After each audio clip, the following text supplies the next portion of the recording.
সুরা ফাতিহাটা পড়ে যা, সুরা ফাতিহাটা পড়ে যা, সুরা ফাতিহাটা পড়ে যা। হ্যাঁ হ্যাঁ হ্যাঁ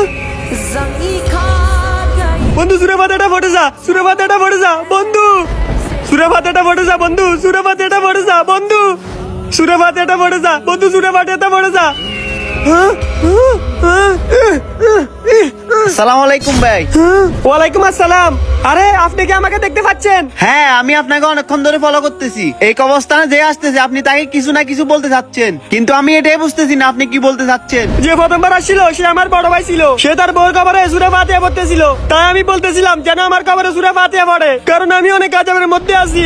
এরপর দ্বিতীয়বার যারা আসছিল তারা আমার বন্ধু ছিল, তারাও আমার কোনো কাজে আসে নাই। এখন আমি বুঝতে পারছি যে মৃত্যুর পর বন্ধু বান্ধব আত্মীয় স্বজন কেউই কাজে আসে না, একমাত্র কাজে আসে শুধু আমার নেক আমল। হে আল্লাহ, আমি জানি তুমি অনেক বড় দয়াবান, তুমি এই সকল গুনাহ মাফ করে দাও। হ্যাঁ, আল্লাহ মহান। আল্লাহকে ভালোবাসলে কমেন্টে আল্লাহর নামটি লিখুন।